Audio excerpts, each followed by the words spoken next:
Oh, Selena, okay. Selena, in the interest of time. Yeah, okay. Yeah. Okay, I'm with you. All right. Well, Council President Stoller, if we could, we're gonna get moving. Tonight, we have Megan and her team and our consultants and a lot of our committee members spend an awful lot of time talking about this issue or this conversation around housing.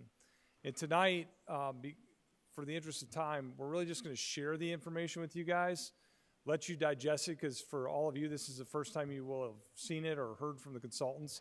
And then our goal is really probably to have a follow-up discussion next month where we actually talk through any thoughts you guys have, recommendations, changes to this document. So this is really, tonight is kind of the manifestation of a lot of hours of work on our consultants, our staff, and our residents who came together to work on this. So I'll turn it over to Megan and we'll go from there.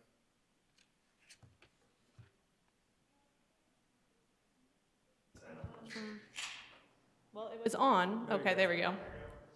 Well, if you all remember, last summer at the council retreat, we gave a quick overview of the housing that came out of the Fishers 2040 update. And at that time, we really didn't have enough information on where Fishers housing was at, nor did we have a good vocabulary of housing definitions to have the discussion on housing. And so after that retreat, staff issued an RFP and selected Urban Partners as the consultant for a citywide housing study. So for the past 6 months, Urban Partners has been working on this housing study, and this includes a ton of information that was included as a link on the council agenda. That would be the current demographic and economic trends, an analysis of the residential housing market, forecasts of future housing demands, and the formulation of housing priorities and strategies for the city to consider. With this study, we assembled a housing task force to review the findings throughout this process. This group was intentionally selected to be balanced and representative of a variety of interests. This task force included those in the housing industry, so we had builders, developers, realtors. We had members of the business community. This included the service industry, technology, and life science. We had city leadership, so members of the Plan Commission and Delaware Township, and those also serving as special interests, such as members of the Fishers Advisory Committee on Disability and Age-Friendly Fishers. This group did meet a total of 4 times over the past 4 months to review the findings. So tonight, Urban Partners will be presenting an overview of the findings to you, and this does include housing strategies for the city to consider.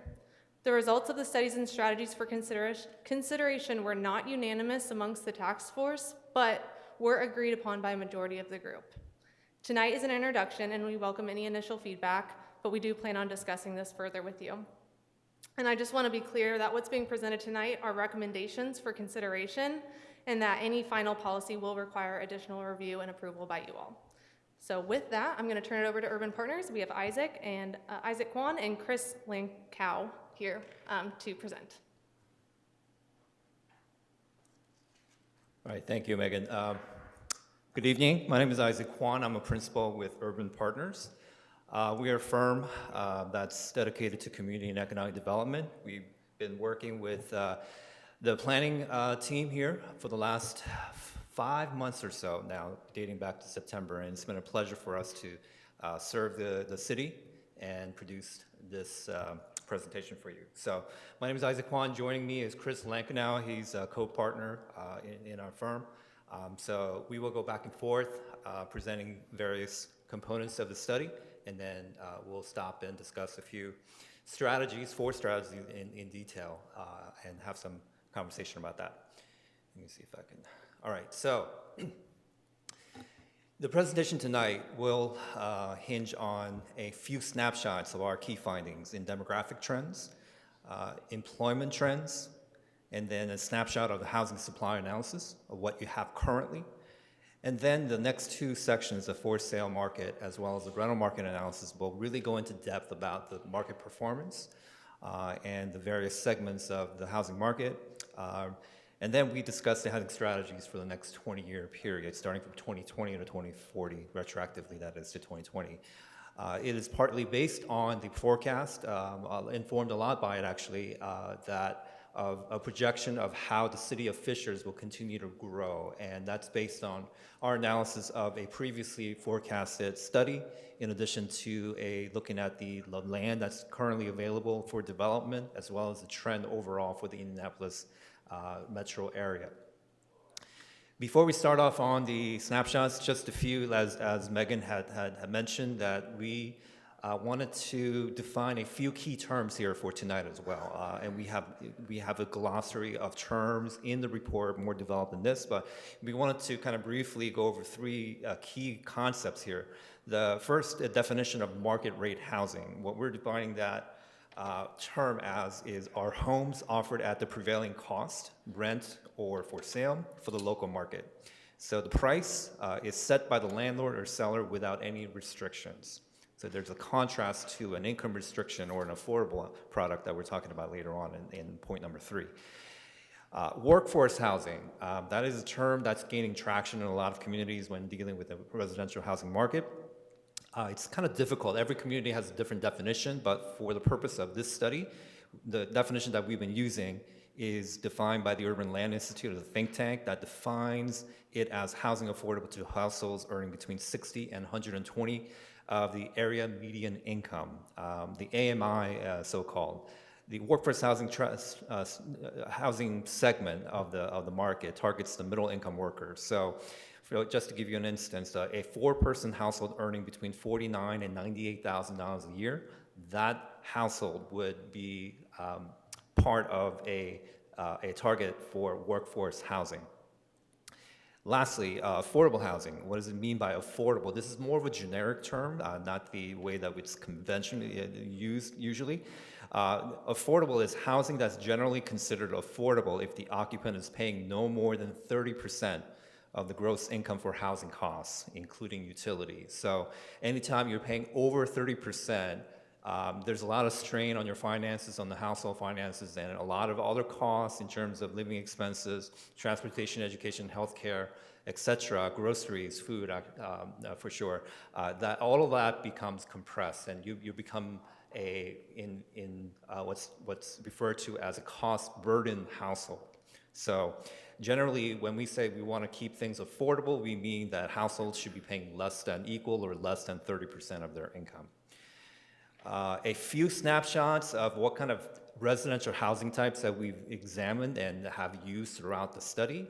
Some of them are well represented. Obviously, the single-family detached home is about 80% of the market in Fishers. There's also duplexes, triplex. Patio homes are generally smaller homes that are sharing a lot. It's not a fee simple lot, but it's sort of like a condo association for it that's sharing a lot. There's cottage homes or townhomes. These are denser products, but nonetheless have a single family owner occupant in them. Live work is more of a generic term, but the notion is that you're working near where you live. And a lot of us during the pandemic have all done this dance with live work. But this is more of a defined space that's dedicated for work in addition to your living. Mid-rise apartments, there's many great examples, right, surrounding this facility. That's an example of a mid-rise apartment or mid-rise residential facility, and also a high-rise. We don't have any of those in Fishers. And it's worthy to note that each of these housing types can be offered for sale or for rent. So even the mid-rise in many communities, not here particularly yet, but are offered as a condo product as well, and obviously same for high-rises. With that, we'll consider the demographic trends for the city of Fishers. Fishers' population increased by 26% between 2010 and 2019 compared to 24% for the county as a whole. So you're outpacing the growth for the county by a little bit. The largest segment for now are school-age children between 5 and 17. That age segment comprises 23% of your population. But this is an ongoing theme that you will hear tonight and also in the study is that the biggest growth is in the residents 65 plus. So the seniors will make up the greatest growth in terms of household segment in the next 20 years. And that is a trend that we're seeing all over America as the so-called baby boomers are retiring or near retiring. Actually, they make up a very large population in America. And as they age, there will be a lot of impacts on the housing market. So a lot of the strategies, some of the strategies will deal with how to accommodate the growing number of seniors in Fishers. Now this bar graph is a snapshot of your generational breakdown. A little hard to, this is actually explained in the study a little bit more, but The blue are kids under 5 years old. The red or reddish is Gen Z, which are school-age children for the most part. Green are millennials. Gen X, Generation X are in yellow. Baby boomers are in purple. And then a post-war generation, those that are 75 years and above, are in the light blue. So as you can see, just getting a quick glimpse of where the generations are, Fishers is, compared to the state of Indiana, which is the second graph, are considerably younger. So they both are overrepresented in terms of younger population, younger generations, but underrepresented in terms of baby boomers and post-war generation. But as we forecast the next 20 years, we anticipate as the age generations move forward that the purple will become a dominant force in the housing market in the next 20 years. Purple being the baby boomers. This is an interesting fact that we discovered. We looked at new residents coming into the city of Fishers. And that graph shows the age distribution of new versus current households, current residents, and we noticed that those that are in-migrating from outside the county are 3 times as more likely to be young adults between 25 and 34 years of age. So that's the middle spike here you see in orange. Those are the new young residents that are moving into the city, which we thought was intriguing and also surprising that Fishers is able to bring in a lot more younger people. So, there's some implications in policy that could potentially be informed by that. Next is talking about cost burden, again, affordability of housing. So we looked at this and kind of drew up this quick infographic. In 2019, 3 out of 4 households were earning less than $50,000 annually in the city of Fishers. 3 out of 4 households of those that are earning less than $50,000. So just to explain, there are a total of 32,622 households in Fishers, and of those, about 5,300 are households earning less than $50,000 a year. And of those, 77.3%, or a little bit over 4,000, are cost burden. In other words, they're paying more for housing than they should. Next, this next section, employment trends. We tracked employment based in Fishers for the last about 2 decades or so, a little bit less.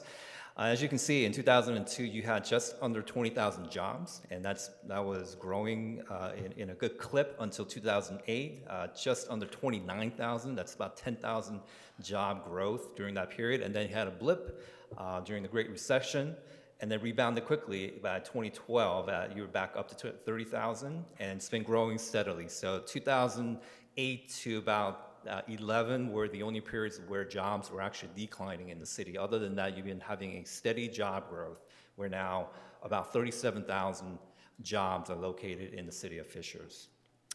In terms of employment, for those of you that are residents here, where do you and are employed, where do you work?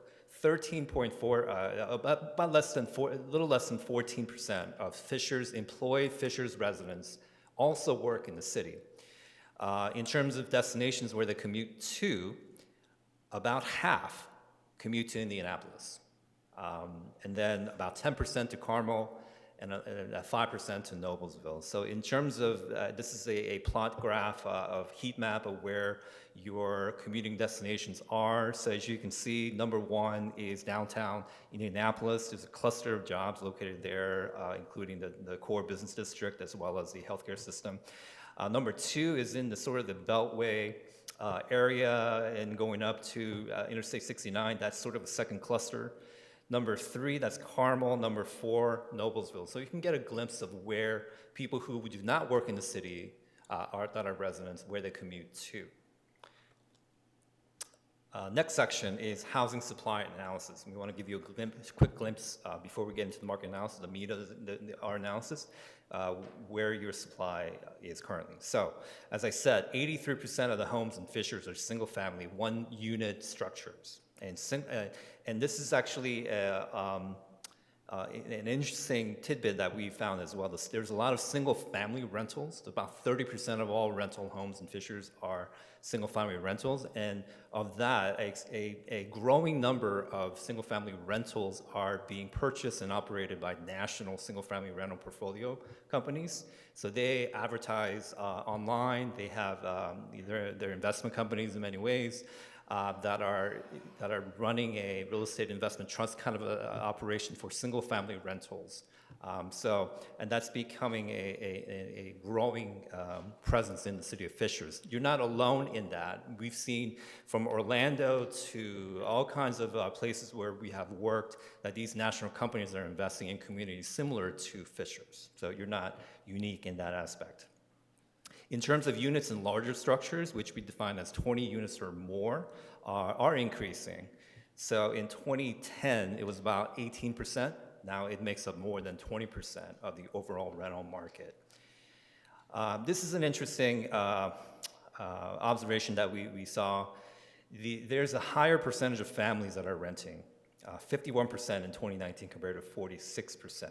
So as you can see on the bottom of that chart, the non-family households, is at 49% of the renter households are non-families, which is traditionally the case, but families are actually renting at a higher percentage than in 2010. So now more than 50% of renter households are actually family households. Now I'm going to hand it off to Chris. He'll go over the market analysis for sale as well as rental. Good evening, everybody. As Isaac said, I'm Chris Lankinow with Urban Partners as well. So I'll continue the presentation here and get into your for sale and your rental market analysis. So from the sales standpoint, we examined the last 5 years of your market, starting in about 2016 through 2021. And in that time period, you, in the city of Fishers, sold more than 10,000 homes. It's a lot. 91% of them were single family detached homes. So you can see there, that's kind of the breakdown of the sales price. In that 5-year period, the median sale price was about $307,000. That amounts to about $116 a square foot, based on your median living space of about 2,700 square feet. So in that 5-year period, home prices have increased by 26%. So nationally, that's been happening as well, but that's a pretty significant increase.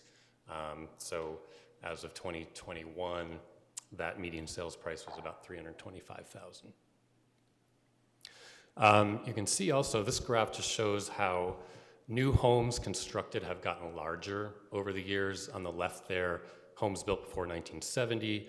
On the right, after 2010. So they've gone from about 1,500 square feet 50 years ago, to over 3,000 square feet. Accordingly, prices have gone up as well, but it just kind of goes to show that generally new construction gets bigger and more expensive. Looking at your sales going to purchasers other than owner-occupants, basically investors, or home builders, that kind of thing. This kind of gives you a breakdown of those transactions, about a little over 900 of your home sales in the last 5 years. About almost 800 of them have gone to investors. Isaac mentioned the single-family rental companies are another big purchasers of your housing stock. You can just kind of see the breakdown of the price ranges, if you can read that, each purchaser kind of tends to gravitate toward.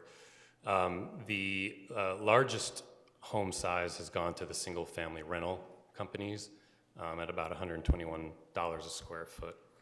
Another interesting fact that we discovered in this research, that bottom bar graph, where people are coming from purchasing these homes.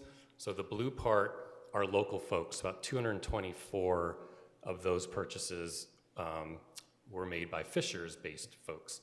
And the orange, a little further out in the county. The gray shows Indiana-based outside of the county.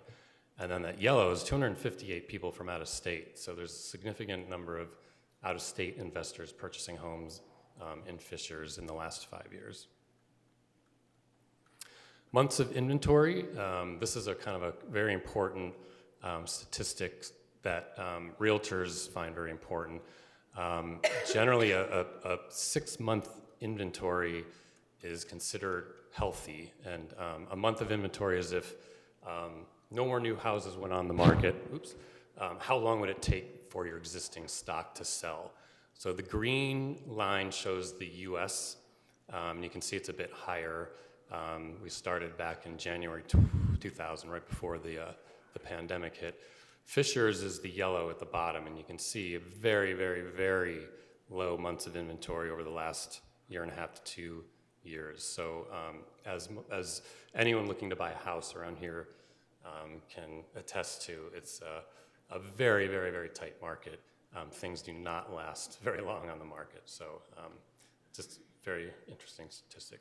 So that's kind of a snapshot of the sales housing market. The report goes into more detail on that, but that's kind of a snapshot. We also looked at your rental market.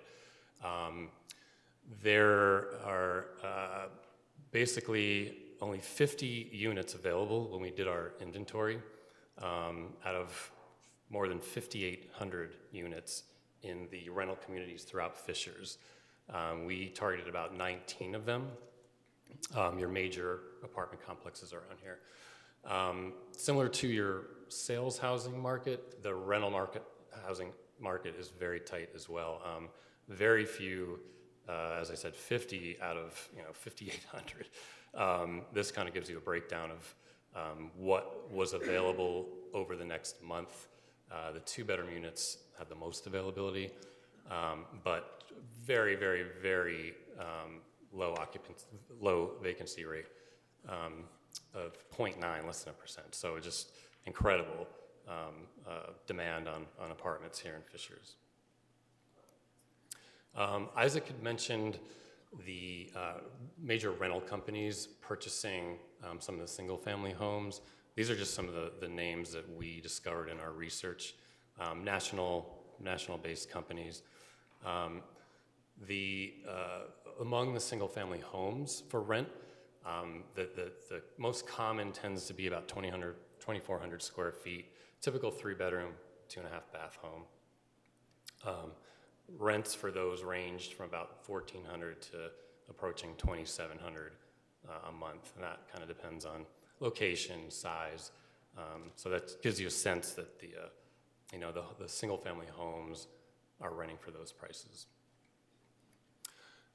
So that was kind of a snapshot of the rental market. Taking all that into account, really how we go forward with the housing needs is looking at your population projections. This shows the bottom line in blue is your 2010 population. Isaac mentioned your growth from 2020 in orange. And then the green are all the forecasts. So by 2040, the forecast is for Fishers' population to be about 136,000.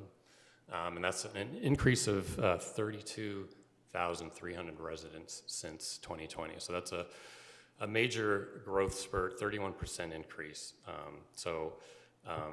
Basically, those folks will need to be housed as the city expands in population.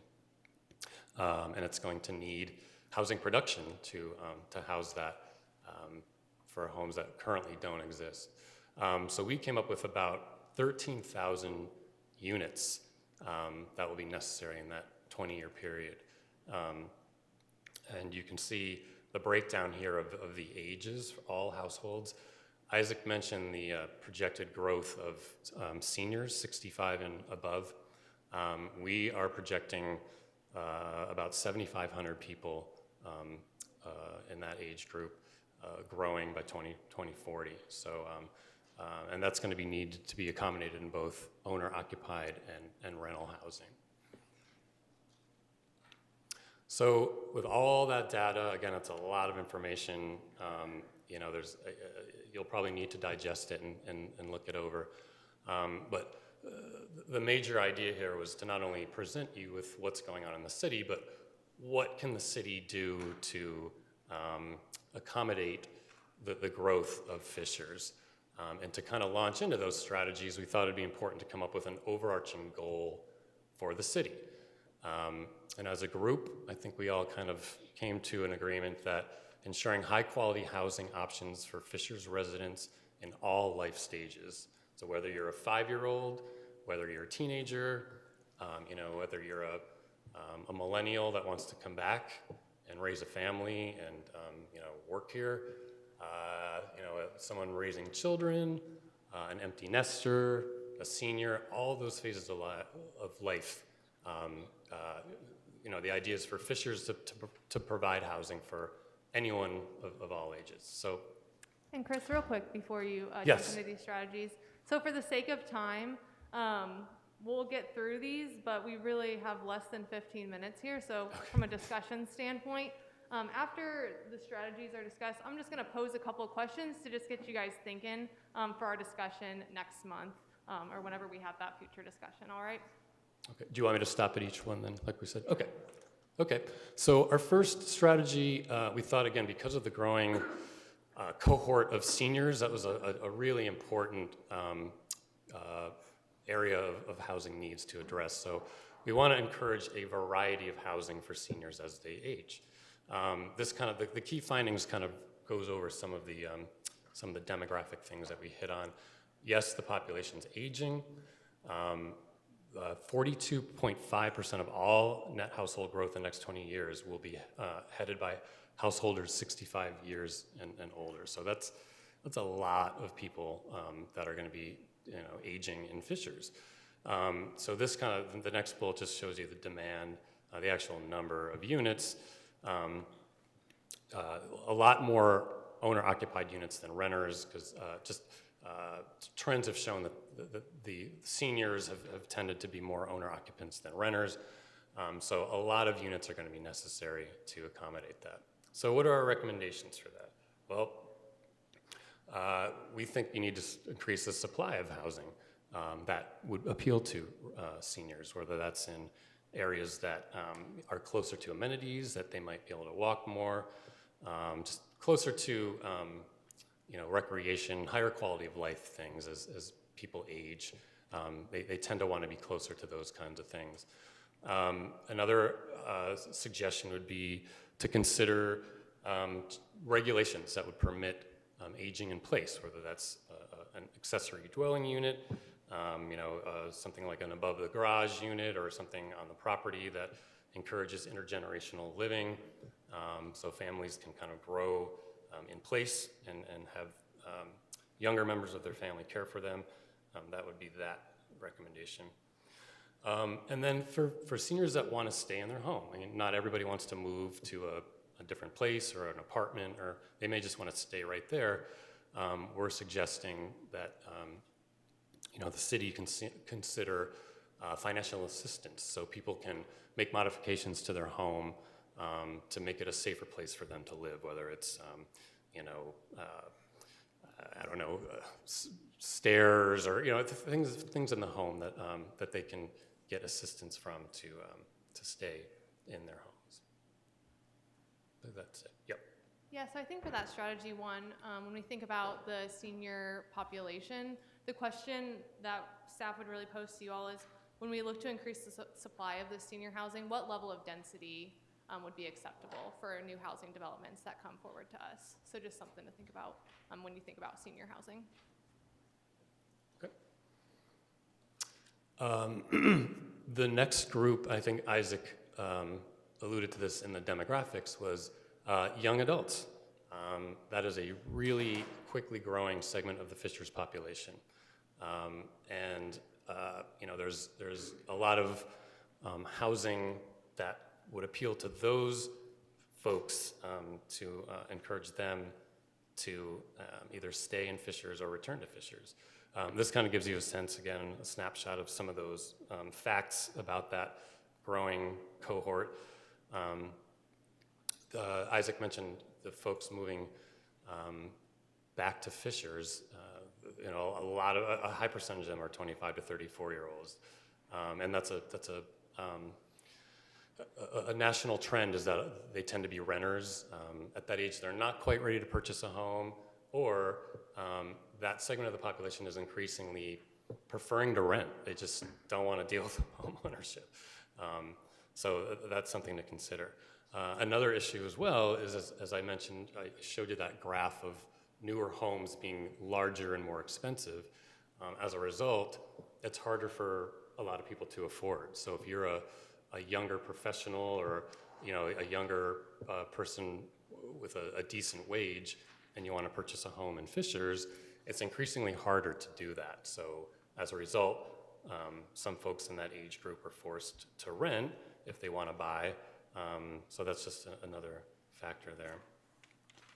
I had mentioned when I first started speaking, your apartment vacancy rate is very low. So there's very few rental options right now for that age group.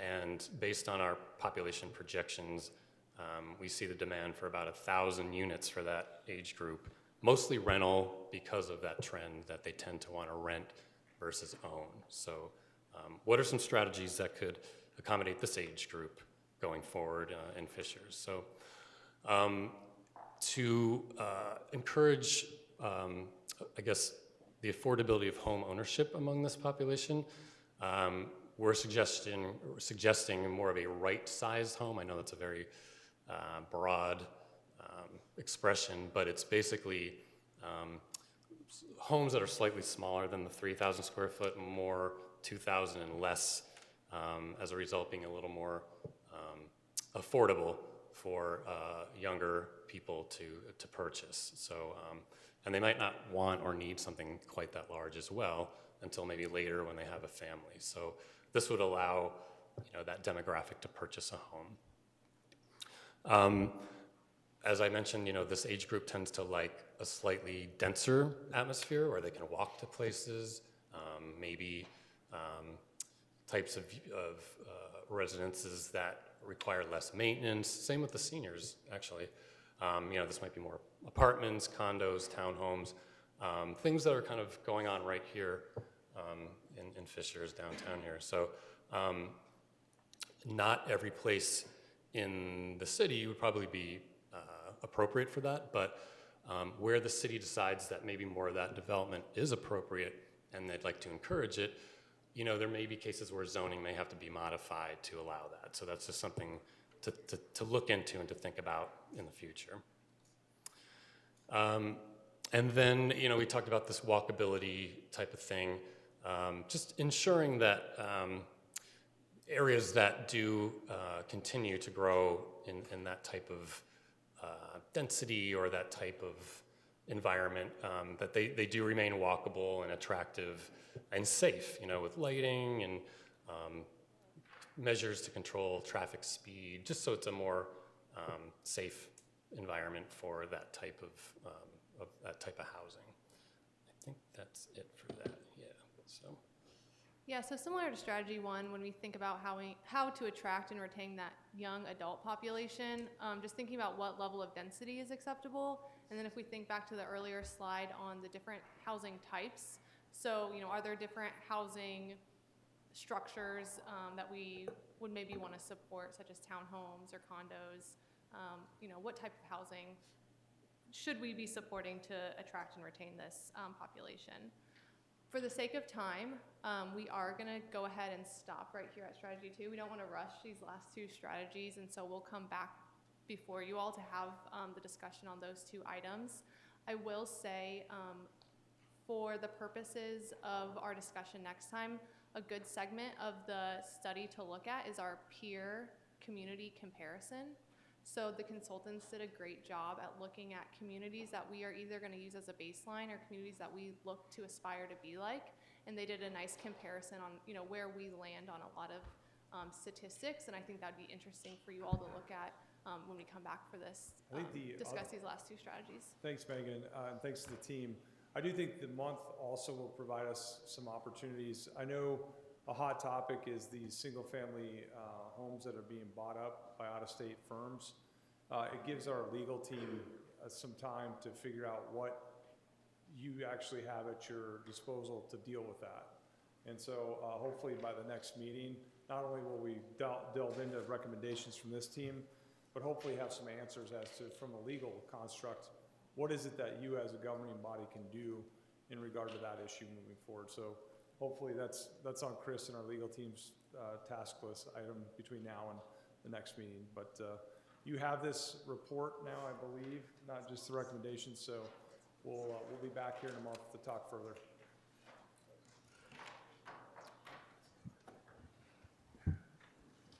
Take 2 minutes and start the council meeting.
Justice for all.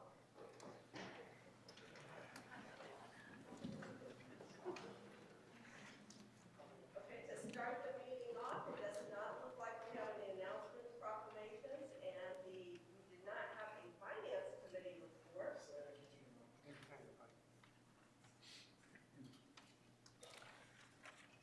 We do have a Health Department report, which can be seen online, that is provided to this body. And if anyone would like to review it, please check the website. The first thing I'd like to open the meeting up with is officer elections. It has been an honor to serve this body, to work along staff, and to work with the community as president of this body this past year. However, it it's time for me to pass this on. In more ways than one, I can say I'm ready for a break, but it has truly been an honor, and greatly appreciate the opportunity and humbled by it. I would like to nominate Todd Zimmerman to be president for this year. Second. I have a motion and I have a second. I'll now take, Jennifer, do we have to take roll call for everything? Is there any other nominations? Are there, Let's second. Let's nominate John for vice president. I'll second that one as well. Any other nominations? okay. Seeing none, do we have to take a roll call vote, Chris? We do. We have a council member who's participating electronically tonight with our newly adopted electronic participation policy. So Jennifer, if you don't mind taking a roll call vote.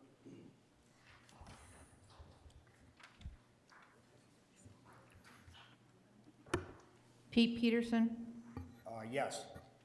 John Weingart, Aye. Cecilia. Aye. Brad DeReamer. Aye. Selena Stoller.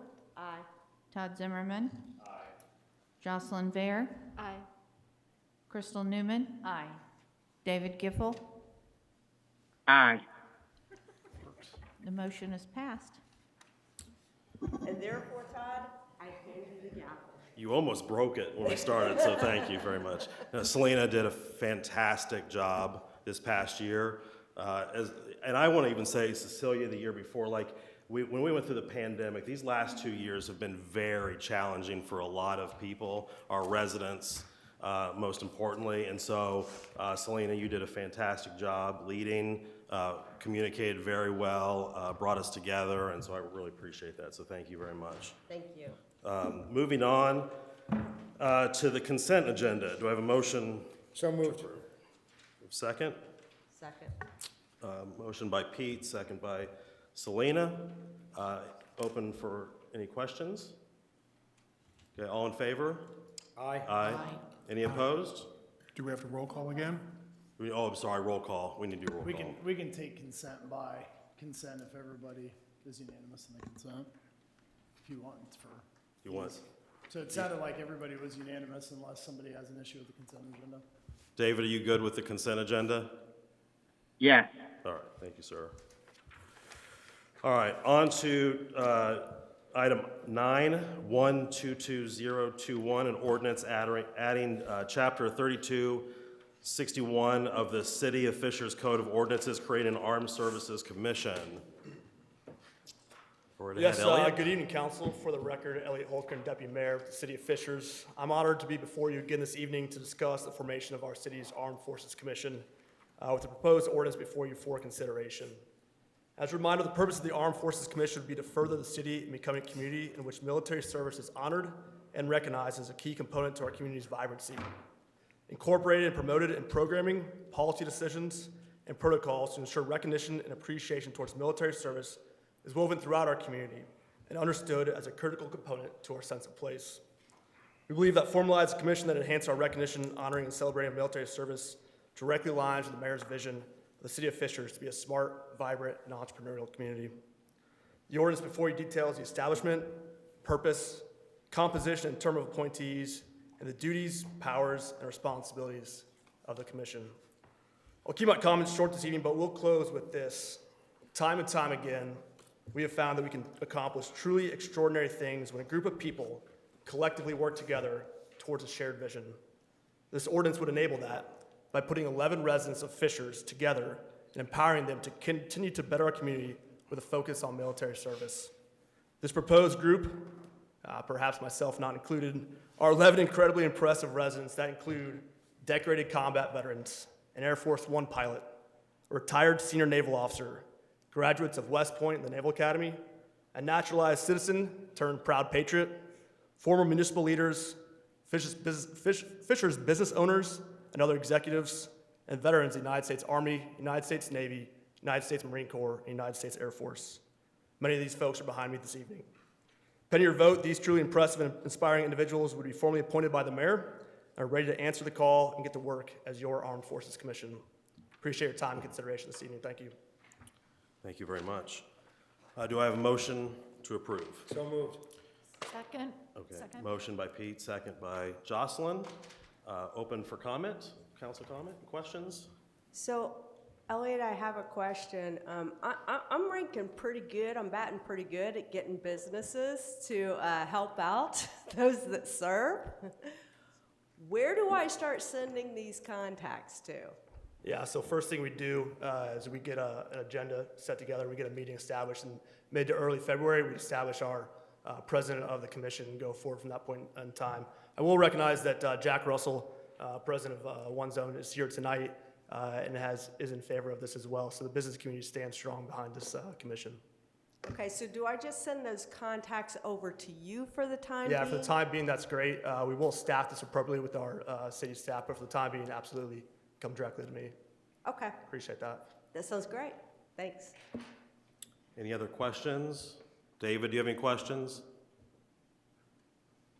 No question. Anybody else? All right, we'll do a roll call. Pete Peterson, Yes. John Weingart, Aye. Cecilia Coble. Aye. Brad DeRaymer. Aye. Selena Stoller, Aye. Todd Zimmerman, Aye. Jocelyn Vare, Aye. Crystal Newman. Aye. David Giffel. Aye. Motion passed. All right, thank you very much, Elliot. Thank you. Yes, this is an exciting opportunity for the city of Fishers to take care of our own that are serving this country. All right, moving on to item 10, it's 101121C, an ordinance of the Common Council amending Chapter 30 of the City of Fishers Code of Ordinances regarding council committees. Chris? Good evening. For the record, Chris Greisel, City Attorney, on behalf of the council. I'm presenting this ordinance for you here tonight. As this council recalls, we started our review of the council committee process this past June, and we held first reading on a potential ordinance at our October council meeting. And now we're back before you here for a second reading with a few adjustments that I'm going to point out. First, with respect to the standing committees, at first reading, you might recall that there were two standing committees, the Budget and Finance Committee and the Rules Committee. There has now been a third standing committee that's been added, the Nonprofit Committee, whose job and tasks shall be to consider and recommend grant awards to nonprofit corporations that serve and benefit Fishers, subject to the funds that are appropriated to them. Second, the role of the Rules Committee has been expanded. On first reading, the Rules Committee provided that its obligations were to consider and recommend proposed changes regarding the rules of the Common Council, state and federal legislation.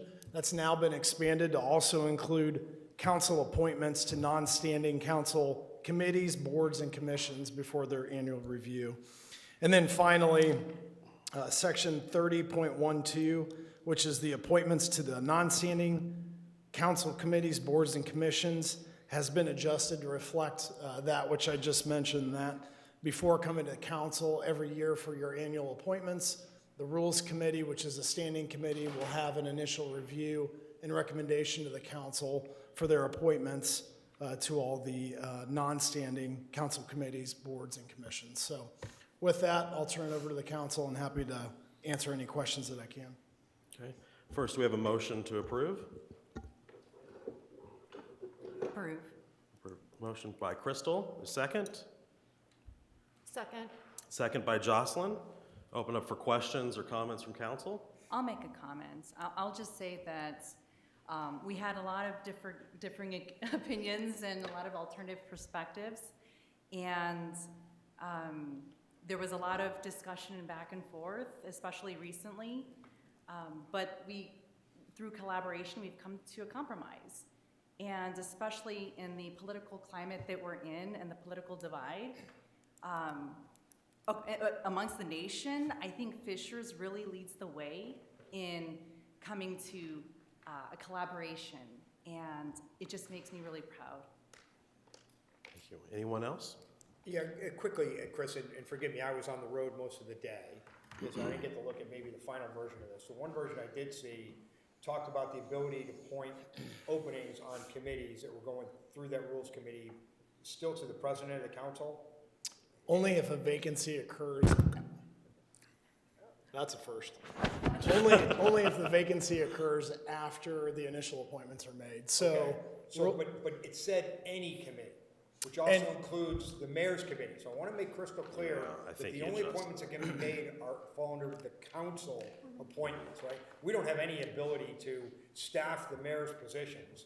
And I did catch that word in there somewhere, and I know you lawyers So- like to hang on words. I do like to hang on words, Pete, you're right.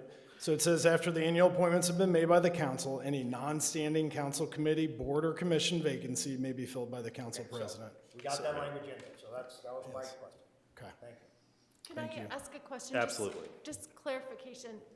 The document that is being considered this evening was part of the agenda, like uploaded like a couple days ago. Like, it hasn't changed since then.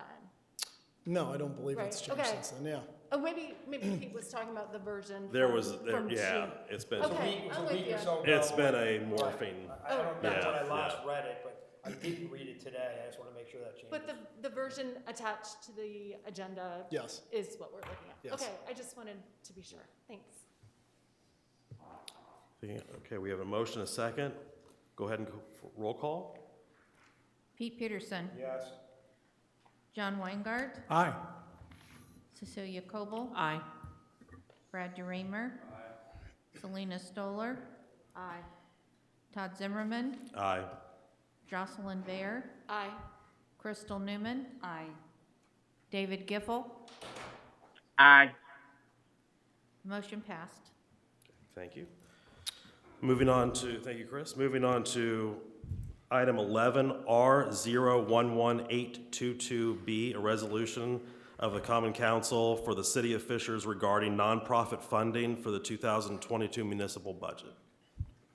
Chris? Thank you, Council President Zimmerman. For the record, Chris Greisel, City Attorney, presenting on behalf of the council tonight for this resolution. So with the adoption of our previous ordinance, the council has now officially created your nonprofit standing committee. So now this resolution is going to support that process with the funding of our nonprofit entities. The city is seeking to allocate $250,000 of ARP funds specifically as our nonprofit funds to utilize for this 2022 cycle. There are 3 organizations that the city has historically funded directly through the support of its nonprofit funds, which have been allocated in this resolution for direct funding. The remaining $120,000 is left to the nonprofit committee process, where the nonprofit committee is going to review the applications, recommend its grant awards to the full council for your approval. Happy to answer any questions you may have. All right, do we have a motion to approve? So moved. Motion by John, excuse me. Got a second? I'll second. Second by Jocelyn. We'll open up for questions or comments from Chris, council. on this part, so the issue that I'm taking with what's gone on there is we've allocated money out to the groups that we've traditionally given much more money to, right? So my worry is that by allocating that money now and not going into a full process of looking at the applicants and being wherever else, no more additional monies would be allocated to those groups. So they're far underneath where we were before. These 3 particular groups, which you're talking about, which are YAP, YMI, and Conner Prairie, right, serve a vast amount of residents and have a massive impact on the residents of Fishers, Indiana. So what I don't want to do is cut off from where we were last time. We may choose as a board, after the not-for-profit committee goes, to allocate all $250,000 to just those 3. So my point is, by allocating it now, and I understand it gets them the funding quickly, but it also potentially prevents them from getting additional funding. Is that true? That's not. Okay, so the not-for-profit committee can come back with additional fundings based on the $120,000 that's left over. And it's specified. I just in wanted the yeah. entire council to hear that. It is, and it's specified in the resolution, and the payment that is before you in this resolution are the payments that were provided to these 3 entities in 2021. 2020. 2020, thank you. Yes. Any other questions or comments? I just say, my opinion on this, as we were discussing some things, it was, wanted to make sure that Fishers nonprofits and Fishers citizens benefit completely from Fishers taxpayer dollars. And that so I really feel comfortable with this. I think this is this is a good step forward for us. Anyways, there's a motion and a second. We go for a roll call. Thank you. Jennifer? Pete Peterson, Yes. John Weingart, Aye. Cecilia Coble. Aye. Brad DeRemer. Selena Stoller, Aye. Todd Zimmerman, Aye. Jocelyn Vare, Aye. Crystal Newman, Aye. David Giffel. Aye. The motion passes. All right, thank you. Moving on to item 12, 101121F, consideration of a rezone of 15 acres from R3 to PUD R for 32 single-family homes. Property is located on the south side of 126th Street between Allisonville Road and Lantern Road. Go ahead, Megan. Yes, good evening. For the record, Megan Vukasich with the Planning and Zoning Department. So this item is for a final reading of a new PUD ordinance called the Layman PUD. This is located on the south side of 126th Street, east of Allisonville Road. It is highlighted here in red. This shows the existing zoning of the property today. That's R3 residential, and this zoning designation does carry over from when it was under Noblesville's jurisdiction in 2005. So the proposed development is a 32-home subdivision. You can see here it's one cul-de-sac, and that's based on the site constraints. It is a parcel that has been built out around it, and the Sunblessed neighborhood does surround this proposed site. So they are proposing to have the underlying zoning district of R5 residential. You can see here the comparison of the development standards to the R5 UDO requirements. So they are requesting a reduction in setbacks, but they are proposing a larger lot size, larger home size, and they're also requesting a little bit additional impervious surface area. Some of the site improvements that I'll just highlight here, they do have some open space planned on the southeast corner of the development. Detention is planned here at this pond to the north of the site. That's where drainage does naturally occur.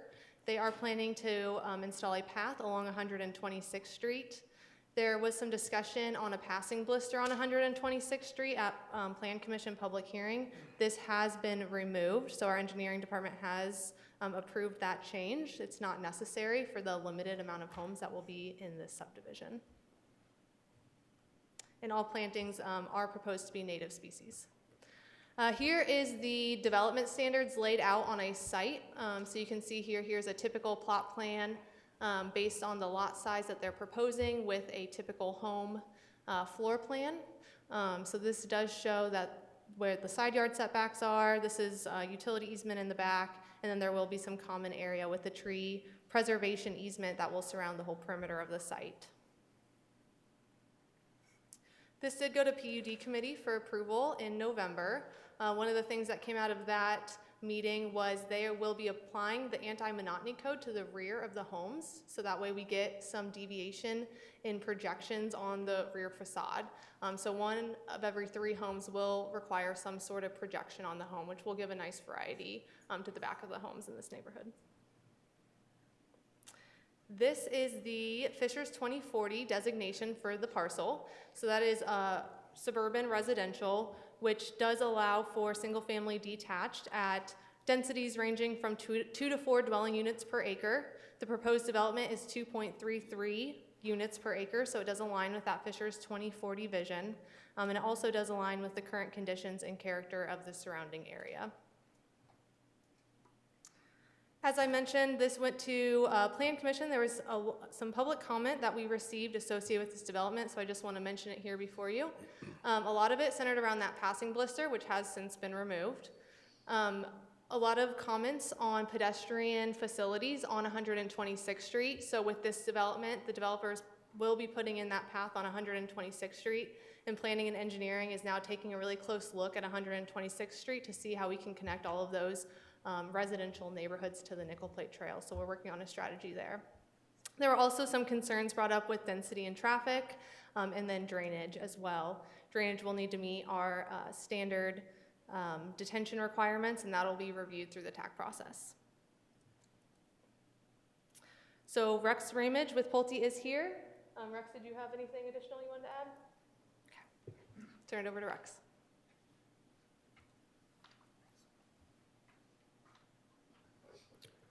Good evening. For the record, Rex Ramage, Pulte Homes. Megan, thank you so much for the overview. I just wanted to highlight a few additional items. The homes that you see, ranch-style homes, are going to be in excess of $500,000. A couple of the items that were discussed at the first council meeting that I wanted to touch on that were in your staff report. We talked about some universal design features. We will offer those. There are, we talked about grab bars, zero entry to the shower, so you don't trip over the little curb that gets you into the shower. So those features will be included.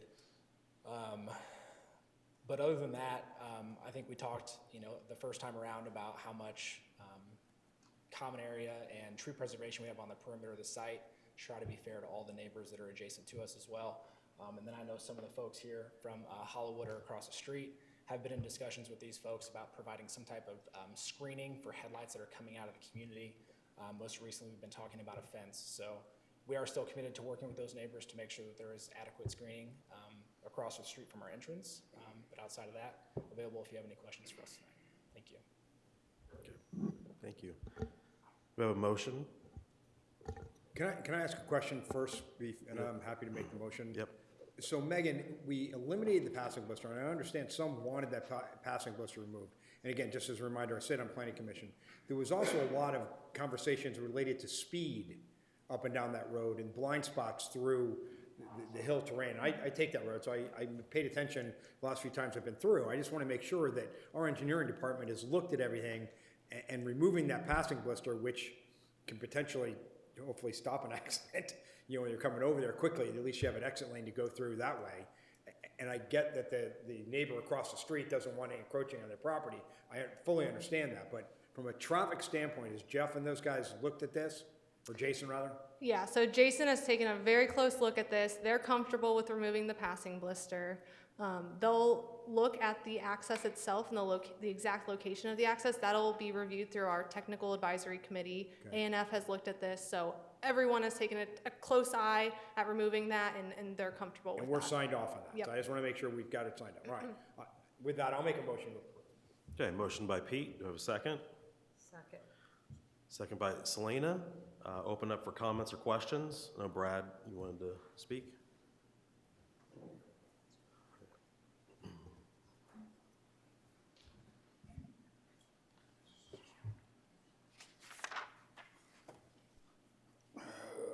How do we do that? Oh, You're there. Okay. Great job.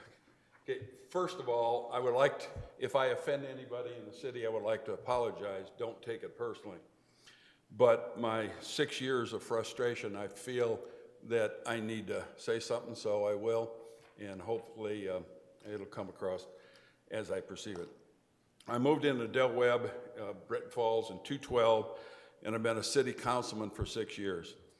The question I continue to get from residents of Fishers, and especially from Britton Falls, is why did the developers run the city of Fishers instead of the elected officials? I can't answer that. I could spend plenty of time giving examples of Britton Falls where the developer is not following our ordinances and the city is allowing it to happen. But my wife said, don't do that. So I will honor her request and not go there. The zoning for this proposed project is R3. To the north, R3, to the west, R3, to the east, R3, to the southwest, R3, to the southeast, R4. We have 6 options per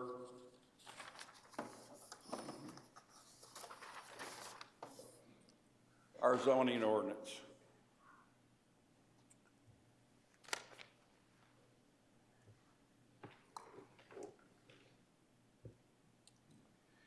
The minimum lot width is not any of the 5. Side yards, not any of the 5. Side yards for all the R1 through R5 is 10, 10, 10, 15, and 20. The comparison that, if I have that, excuse me. Need more room up here. that Megan showed, she was comparing it to an R5, but it's zoned R3. Should be compared to an R3, not an R5. And you can see the yellow highlighted in the R3 and 5 where everything's being reduced. The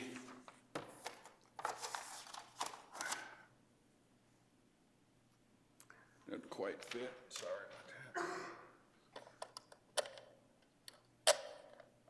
Well, get the point. In the 6 years that I've been in the city council, I don't think I've ever seen a developer come in and develop under our zoning ordinance. I could be wrong, but I think 100% of them have been PUDs. Why do we have a zoning ordinance then? If we're going to let every developer come in and do what they want, why do we have a zoning ordinance? Why do we have a zoning department if they're going to come in and do whatever they want? When I was mayor of Greenfield 10 years ago, we did not allow any PUDs.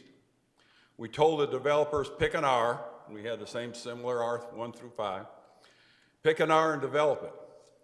If they did not like it, they were invited to develop someplace else. Not one developer left, not one. They picked an R and developed it, and all of them had 10-foot side setbacks. Are we here to help developers make more money, or are we here to protect the citizens of Fishers? A few years ago, the planning department admitted to me that they have so many PUDs, there's no way they can keep up with them or monitor them. So it's zone R3, let the developer develop it R3. The street layout is 1,590 feet straight street. Our ordinance calls for 600. That's 2.65 times our ordinance. Why are we allowing it?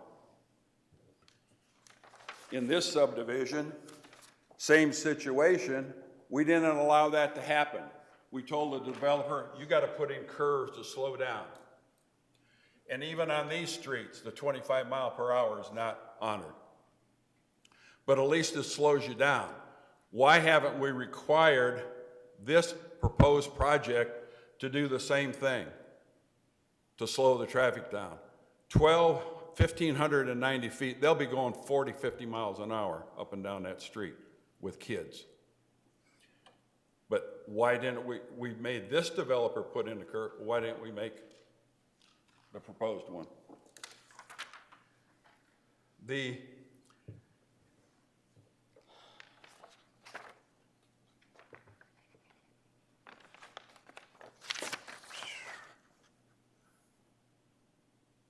Megan quoted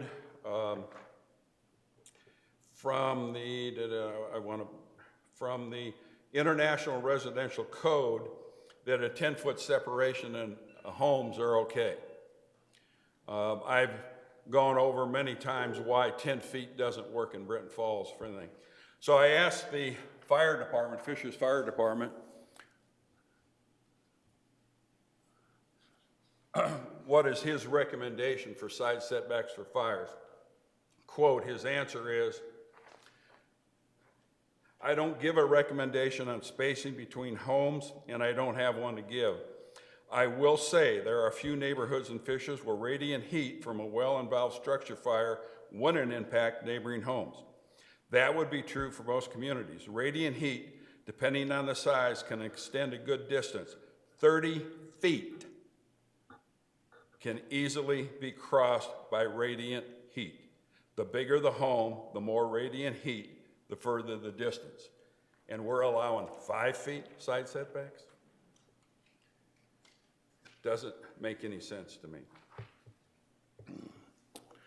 The one last thing I would like to go over that has been a thorn in my wife's side for many years. When we bought the home in 212, that was the view that I had out my back door, and I paid a premium of $40,000 for that view. That used to be the north line of Britton Falls and the south line of Barrington Estates. The developer then bought the south half of Barrington Estates so they could develop on the other side of that tree line. We were guaranteed those trees would not come down. We invited Dave Compton, the employee of Pulte, in 2013 and my neighbors on Vintner Drive and Oakford Drive on my back patio to discuss what was going to happen with this tree line. He committed none of those trees would be touched, shook hands. I asked it to be put in writing. It was put into the PUD, and it was put into the 2013 engineering plans. In 2016, when they started development, the engineering plans that were on file were not the 2013 plans. They were dated 2016, and this changed. The PUD stated that tree line will not be removed. The engineering plans in 2013 said the tree line would not be moved. When they started construction in 2013, that's what happened with the tree line. The developer broke the PUD, Dave Compton broke his contract, and the city of Fishers allowed him to do it. Another view of what happened to the tree line.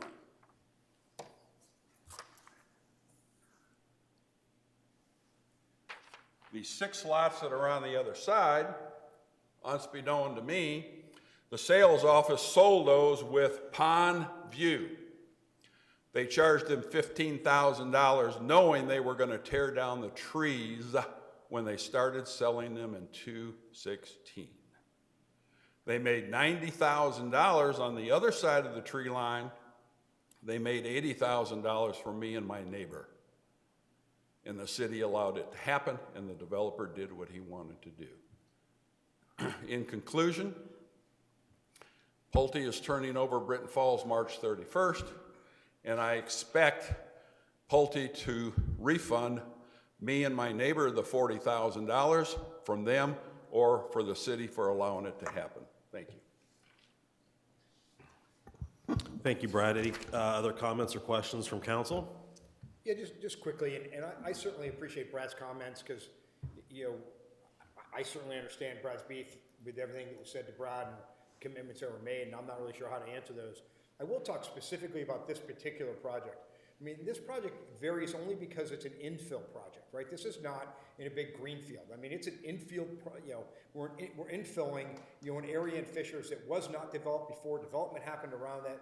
So you're kind of really kind of hamstrung as to what you're going to do and not do. I mean, these homes, and Megan, correct me if I'm wrong, are in the $500,000 range, is what I remember hearing from Pulte when they're done. These are not shabby infill homes whatsoever, right? These are going to add quite a bit of net assessed value as they're finished. However, I think if you start applying different standards to that, it almost is going to make the housing costs go up so high that they're going to be untenable to sell, right, and or potentially produce, right? So again, I appreciate what Brad's saying and hear what he's saying. This one kind of falls in that outside of that 80-20 rule for me. It's part of the 20, right? Because it's an infill project. You've got to kind of work some different things with to make it work. Am I thinking about this incorrectly? No, so there definitely are some site constraints because of it being an infill project, with the cul-de-sac length especially. Typically, we would not approve a cul-de-sac that long, but there's nowhere to stub the street to because it's been built out around it. And so we have cleared that with the fire department. The speed limit will be 25, but we could certainly look to, have that bump in the road. That just hasn't been brought up before, but I do like that solution. I think that's a great idea. So, but yes, there are site constraints for this development, which is why they can't meet the standard or UDO requirements. Anything else? Nope. Any other questions or comments from council? John? Megan, another thing that I thought about, if you can't do the curves in the street, is there any way you could put in a small street, like a little island, like a little green island or something like that? Sometimes those will help to slow people down. But I do see the concern with the speed in the neighborhood, just, you know, somebody flying straight back there. Passing by, like it's down in Mrs. Lantern down there, or commercial which goes down. Yeah. Yeah, we can look into that. We used to approve islands in the right-of-way, and our Public Works Department has had a little bit of issues maintaining those long-term, and so we've done away with them, but we can certainly look at, you know, traffic mitigation measures for this development. Yeah. I just have a few concerns. First of all, Brad, thank you. I take your concerns very seriously, so thank you. I travel down across 126th Street all the time, and I am concerned about when you look at it from the aerial view, it looks fine, but it's very hilly there. I am disappointed that the passing blister was not approved, and I understand that line, that perhaps, okay, it's not necessary, but maybe it would be wise. I'm just concerned about that. It's a tricky spot, and I've seen close calls also with bicyclists there. And then lastly, like, I know we didn't get through the entire housing study, but a lot went invested in that. So I'm struggling to see how this fits into what we've learned today about the first half of the housing study. Because I think that document's going to be a good guiding document for us. So I'm trying to think that through. So I don't know if you have any thoughts on that, but I wanted to bring that up. The only thing I'll add on that is this is an age-targeted development, and so meeting that senior housing housing stock, I think, would be kind of the aim of this development, is targeting seniors. David, do you have any questions or comments? No, I think Pete kind of covered what my thoughts were on this project. You know, I think they look very similar to the ones that are across the street to me, and I've kind of looked at it from an aerial point of view. And you know, I made a comment a while back about these blisters. I think blisters actually speed up traffic. That's what happens on 106. You know, if you're taking a left, you know, you're looking at the person in front of you. You got to slow down and stop. But these blisters, they just fly by on the right-hand side. So, you know, not having the blister may slow down traffic. Just a comment. All right, thank you, David. Any other questions or comments? Can you put any signage, like, in anticipation of that development, like, I think entrance, you know, I know there's signs where it can let people know that there are entrances, or, you know, to look out for those kinds of things. Is there something that could be entertained? At the entrance to notify. Right before you get there to know that there could be cars, hidden driveway or something like that, right? Yeah, we can have our engineering team take a close look. I mean, we want it to be safe. I mean, that's the #1 priority of the engineering department, is to make sure this entrance is safe. And so, you know, that will be a top priority. I think when we are looking at the passing blister, removing that, because it's only 32 homes, it's a cul-de-sac as well, so that helps. It's not a through street, so you're not gonna have people cutting through this development. It is a cul-de-sac, so they felt that, you know, that passing blister could be removed without compromising the safety, but we can certainly look at adding some additional signage to make sure that that's clear for anyone turning out or turning into the development. Anything else? All right, if I remember correctly, there was a motion by Pete and a second by Selena. Is that correct? Can you take a roll call, Jennifer?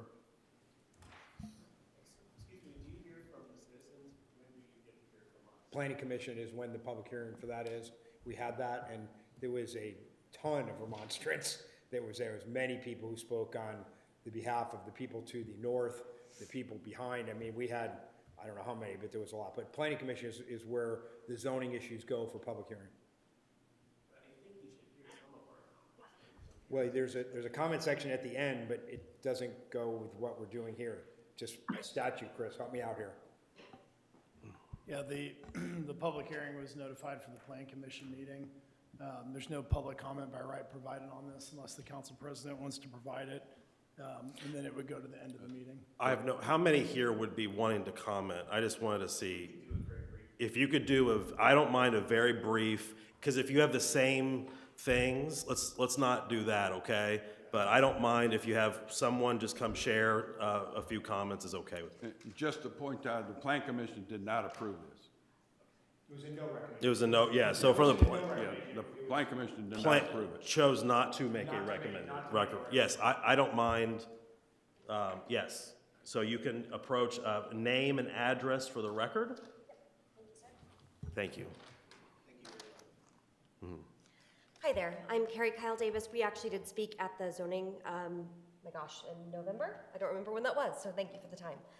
We're at 8090 East 126th Street. All of the people that I'm here with this evening are in that Hollowood estate, which is right around 8090 East 126th Street.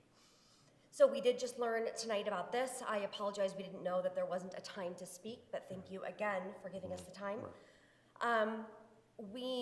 Our first concern is that we object, excuse me, now I'm all nervous with all that. That's all right, hey. Thank you for. Just relax, it's fine. Ooh, got it. That's right, Okay. that's all right. So our first concern is that we would like to object to the proposed PUD zoning and the increased density that would allow. I know there was a lot of talk about this tonight. A lot of that we were not aware of. So I'm going to speak from the information that I had before what we've heard this evening. We continue to believe that this property should be rezoned R3, or zoned R3. It's more compatible with the surrounding and long-established communities of Hollowood and Sunblessed and a lot of the areas there. It's more respectful and appropriate for the established community at large, we believe. Second, we continue to have concerns with the increased traffic that I know we've discussed, and I really appreciate the discussion on that, that a PUD development would create. The single-family residences exist for this entire stretch of 126th Street, especially toward Allisonville, and that creates a lot of safety concerns for our families. Third, we continue to have a lot of concerns with the increased surface water runoff that will occur from the proposed Pulte development. This increased surface water will travel across our property, especially at 8110, which she was not able to be here tonight, but that property, 8110 East 126th Street, that's where a lot of the water runs off. The water currently runs off from south of 126th Street, where it flows through the ravines that cut down the hill and ultimately into the creek at the bottom of all of our properties. We believe that the development will create additional long-term damage to these honestly fragile waterways. No one should be allowed to use our property as their private stormwater sewer system. We have been informed that, I'm sorry, I lost my place, that this would attempt to be controlled by a regulated retention pond, but we don't have a lot of faith that that will work as advertised because we've seen this type of damage from other similar upstream development. I grew up along Shoemaker Ditch. I grew up in the Fawnsbrook development. And we have seen the erosion problems created all along the creek by the developments in the last 20 to 30 years. The increased concrete and structures and homes in this development will decrease the ability of water to be soaked up into the soil, which will in turn significantly increase the volume of water that will come through Shoemaker Ditch, regardless of how well it's regulated. We are concerned about the increased erosion in these ravines for all of our property and all of our neighbors. Additionally, we did find that per the Fisheries Stormwater Management Ordinance, Article 3, Part C, I can read it all, I know that you guys all have access to that, but we're concerned about the outfall of the stormwater drainage system of any development throwing through real estate owned by others prior to reaching a regulated drain or water course, that no acceptance shall be granted for such a system until all owners of real estate or tenants crossed by the outfall consent in writing to the use of the real estate for this. Thank you very much. Appreciate it. Could you repeat your name again, please, slowly? Yes, Carrie Kyle Davis, Davies. Thank you for your time. Thank you very much. Yeah. Well, I'll take one more. And Brad, can you please use a timer? Thank you. You got 3 minutes to speak. State your name and address for the record, please. All right, sure. Yeah, my name's Chris O'Malley. I live at 8098 East 126th Street over in the Hollywood, just directly across from where this new subdivision is going to be.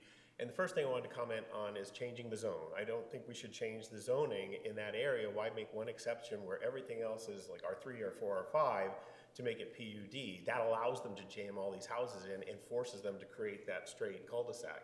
If we keep it at the zoning that it is today, then they should come up with some type of like serpentine or something in the neighborhood with less houses. The thing here is the greed in wanting more houses, more profit. It is not, they're not interested in what it looks like in Fishers or the safety. If they have less houses, then you could have your islands or you could have your curves and just situate the houses differently. Then we could solve that speeding problem with the gunshot, it's just a shotgun type access. The other thing that I wanted to say is more around the engineering talk on 126 and the blister, and I'm so happy that they get rid of the blister because I know one council person said that he thinks they make it more dangerous, and I completely agree. I've seen where people pick up speed and then they just go, and the danger is someone decides not to turn and then starts to go again, and then that person ends up either going off into a ditch or something else happens. But I think what we have in Fishers, because I come from Carmel, I've lived here 7 years now, is we have a law enforcement problem. People are not, our policemen are not enforcing the speeders. It's not the volume of traffic, because I know before 131st Street was closed, our volume went up, but we had a speeding problem. It's 35, people go 50, 55.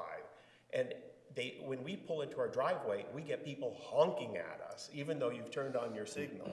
They are flying through there. So I think we don't have an engineering problem. I think we have a law enforcement problem. We really need to address it. They need more patrols, and they need to get stricter about pulling people over. So, Thank you very much. thank you. All right, with that, do we have a motion by Pete, a second by Selena? Is that correct? Do we have a roll call, Yes. please? Pete Peterson. Yes. John Weingart. Aye. Cecilia Coble. Aye. Brad DeRamer. No. Selena Stoller. Aye. Todd Zimmerman. Aye. Jocelyn Vare. Nay. Crystal Newman.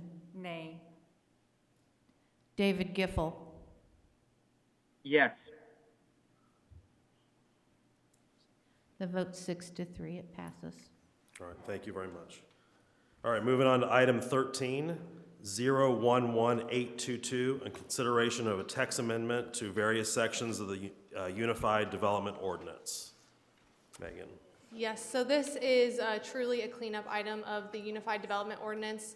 Over the past year, we've had some turnover on our staff, which is great because we get a new set of eyes looking at our Unified Development Ordinance and identifying areas that really just had some errors in spelling or grammar, and so we're just getting that cleaned up, but there's really no significant policy changes, so it's just truly a cleanup ordinance. Okay, see it's first reading. It's first reading? First reading. Anybody have any, make sure we have any questions? I love good proofreading, so thank you. Good proofreading. Okay, I credit that to our staff. thank you very much. All right, moving on to item 14, 011822A, request to approve a voluntary annexation of Courtyards Fishers PUD. Yes, and I will say for this next 3 items, they all require public hearings, so I just want to be clear on that. Yep. Tracy, I do have a site map pulled up here just as we have the public hearings. So these are all annexations this is for a new development, the Courtyards of Fishers. Council saw this last month for first reading, and that'll come back before you all for final reading planned for next month. Okay. I will open this up for public hearing. Anyone wishing to speak, step forward to the podium, state your name and address for the record. Just a reminder, it's for this item only and not for any other comments or questions. It's open. Anybody? With that, I'll close the public hearing. Make a motion to approve. And it's first reading. Have first reading. Okay. Yeah, that's all right. Moving on to item 15, 011822B, request to approve a voluntary annexation of the Yin property. Yes, so this is just for one single-family home. They received a variance through the Fall Creek Board of Zoning Appeals, and as a condition of that variance, they were required to annex, and so they're now moving forward with that annexation. Yes, we like these. We're going to open it up for a public hearing. Anyone wishing to speak on this item alone, you can step forward to the podium, state your name and address for the record. You have 3 minutes to speak. With no one stepping forward, I'll close the public hearing. Have first reading. Pete for first reading. Thank you. Moving on to item 16, 011822C, request to approve a voluntary annexation of, is it Weiler property? Is that correct? I believe so, yes. Okay. Good. So again, just an annexation of one single-family home, and this is for connection to the city sewer lines. Okay. Once again, we're going to open this up for a public hearing. This is only to comment on this item alone. Anyone wishing to speak, step forward and state your name and address for the record. You'll have 3 minutes to speak. Seeing nobody coming forward, we'll close the public hearing. Have first reading. First reading. All right. Any unfinished or new business? Chris? Todd, if I could, just really quick. Go We're ahead. going to move to community comment. I don't think we have any unfinished or new business. Yep. I've actually been invited to speak at the Go. Guys Harbor's. Yes, thing, so go I'm ahead. gonna Yep, step absolutely. out and go do that. Have fun. All right, I'm going to open it up for community comment. This is an opportunity for you to ask any questions or comments about any topic in Fishers. Let's try to keep it to Fishers, okay? We can't answer the world's problems. Step forward, state your name and address for the record. You'll have 3 minutes to speak. Good evening. My name is Michael Colby. I live at 7105 Cold Lake Drive here in Fishers. And I spoken to you about this in the past. In May, the council had their retreat. And at the time, one of the items had to do with private roads. And I thought that there was an agreement, not necessarily formally, but that would be that the city staff would bring forward recommendations for a policy on how and when to deal with the private roads. I know there has been other discussions, so I've been up here before. I know you're using the Barrett Law and so forth, but I'd just like to kind of get an idea where we are with that. I mean, I've been working on this thing personally for 6 years, and we still have a road that looks like a washboard when you drive right in front of Planet's Fitness and across the street to Goodyear. So where are we with developing the policy? What is the policy going to be? And when can we see some improvement on these private roads? Thank you. Thank you, Mike. Chris, would you like to, or Scott, Absolutely. would you like to speak? Thanks, Mike. Good to see you. We actually just had a meeting on this morning. Jason Taylor, our Director of Engineering, Jordan Alexander, have been tasked with bringing this forward. Our Board of Public Works and Safety will be reviewing a policy here, I would say, within the month, and we'll provide you notice of when that's going to happen. It'll have criteria for both residential and commercial private roads for our consideration to take over, and a policy to bring that forward from a financial perspective at council. Does that help, Mike? Yeah, it does. Hopefully we'll see some action. Okay. Anyone else wishing to speak? Step forward, state your name and address for the record. You have 3 minutes. Good evening. Thank you for this time. L. Allward, 9876 Covington Boulevard in Fishers. Ladies and gentlemen of the council, I would like to thank you for your action tonight to approve the Fishers Armed Services Commission. Deputy Mayor Hultgren and I and others who have accepted or who will soon accept the opportunity to bring the commission to life are here tonight. It's a tremendous pleasure for us all to anticipate what lies ahead. I would like to invite, just for the pleasure of having this moment, to have the following people stand who have already accepted opportunities to be on the commission. In this instance, Commander Elliot Hultgren, U.S. Naval Reserve, Navy veteran George Stavropoulos, Mrs. Nicola McNabb, Air Force veteran Tiffany Detlefton, Navy veteran Mike Rapp, and Air Force veteran Eddie Rivers. Commission members not able to join us tonight are Mrs. Leah McGrath, United States Marine Corps veteran Vince Simona, and Air Force veteran Jim White. Would you all please be seated? Tomorrow I will meet with a student who is a junior at Fishers High School who wishes to serve in the Navy after college and law school as a judge advocate general officer. I talked to his mom today and she didn't know about this. but she said, I think he will be interested, so we're going to be meeting with him tomorrow afternoon if all goes well, and if it does, he will be the 11th member of our commission. Thank you again for all of your attention and your unanimous decision to empower us to do some exciting and enjoyable work on your behalf for the city and our citizens. Thank you. Thank you very much. Thank you for all who have served. It's hard to say thank you. It's hard even to express the words. They don't seem like they're enough. But thank you, and I'm excited to see what this does in our city, and how this. What's exciting is young people getting involved. You know, knowing there's a safe place for them when they come back or when they're serving. There's people can really relate and understand. Councilmember Zimmerman, I do want to give a special thank you to Brad. It was actually at a breakfast meeting he and I were having with George where we came up with this idea to move this forward. This is really great. out of a desire to make sure that our efforts around recognizing our veterans doesn't die with any one of us, but continues to carry on well past this administration. So, Brad, I appreciate your time and over eggs and coffee to figure that out. And George, you guys were there at the inception, so I appreciate that. And I picked up the tab. You picked, all right. Good job, Brad. All right, anyone else would like to speak? Step forward and state your name and address for the record. You'll have 3 minutes. Good evening, Dana Colbert, 12187 Windsor South Drive. I have thanks as well. They don't carry as much weight as thanking our veterans, but I do want to thank you for the continued work on the boards and commissions process. As Councilor Newman said, it sounds like there was a lot of bipartisanness and just listening to the multiple voices that went into it. And I know that's something that we as the Democratic Party have been looking to you to continue to move forward. So I do appreciate that. And I look forward to see how it plays out in the future. Thanks. Thank you very much. Anyone else? Step forward and state your name and address for the record. All right, I'll close the community comment. A motion to adjourn? Motion to adjourn. All right, second. We are adjourned. Everyone have a great night. Thanks, guys.